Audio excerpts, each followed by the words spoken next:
đó là cánh tay phải và cánh tay trái của tôi. Cô yên tâm, tôi sẽ mang chúng nó về đây cho cô. Ok, tôi sẽ cho anh một thông tin.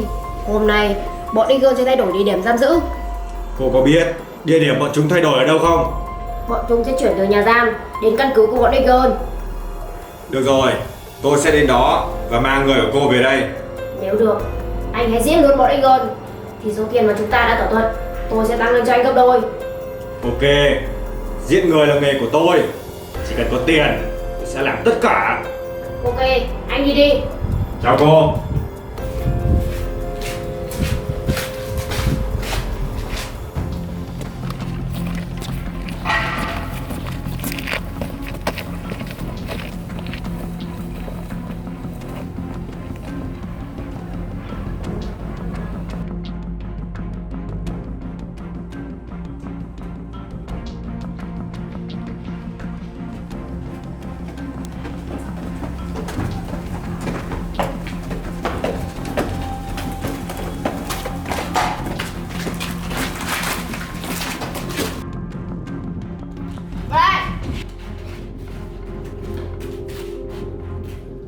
Các người hãy ngoan ngoãn ở đây đi, đừng có mà giở trò gì đấy. Đóng cửa vào cậu.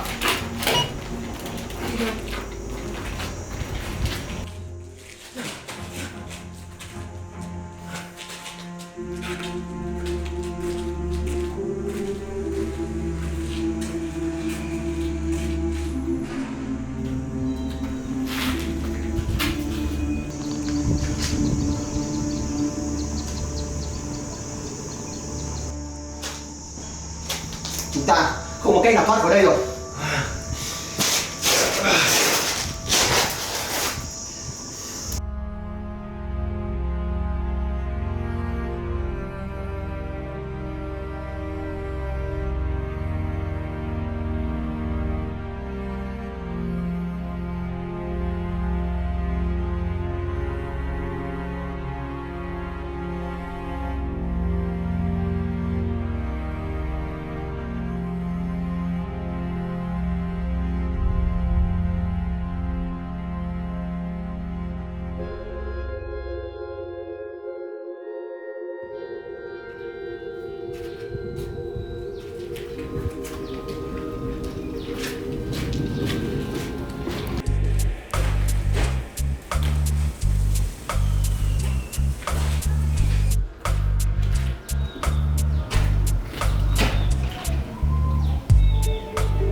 Candy, cậu ở nhà canh chừng bọn chúng cẩn thận. Tớ ra ngoài có chút việc.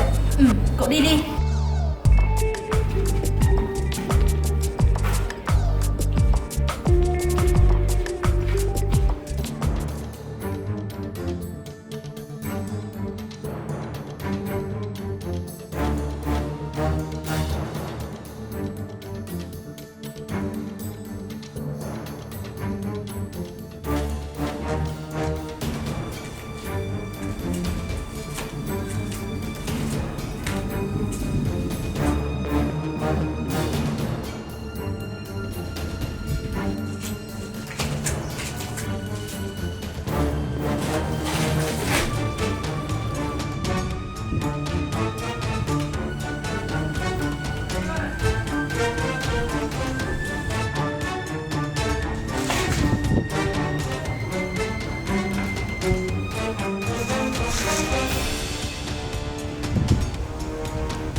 Được thôi.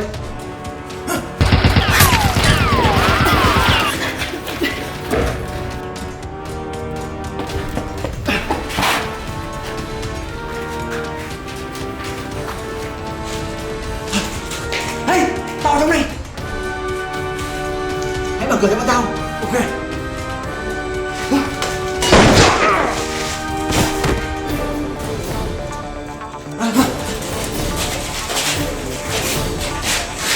Không ai có thể đến đây để cứu các ngươi đâu.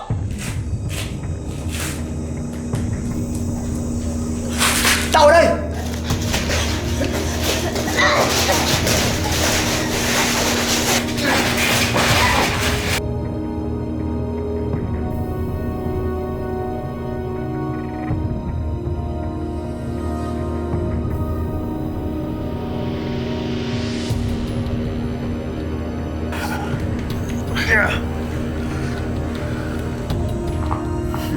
Đi rồi.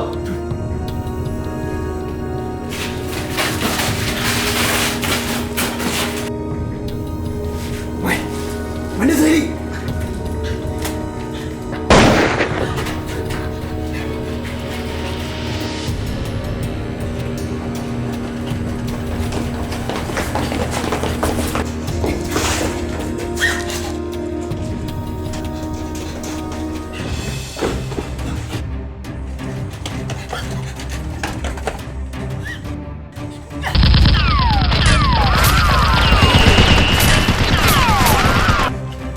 Chạy rồi.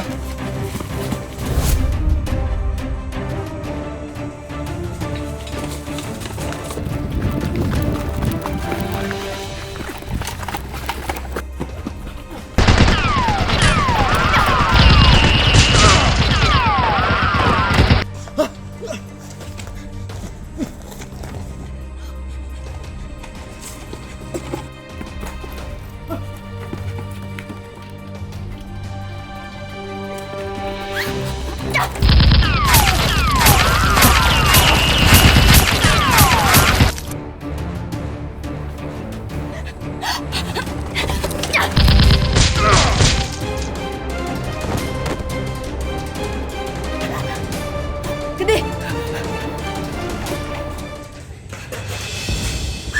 Cái đi. Cái đi. Cái đi. Cái đi. Cái đi. Cái đi, cậu tỉnh lại đi. Cái đi. Cái đi.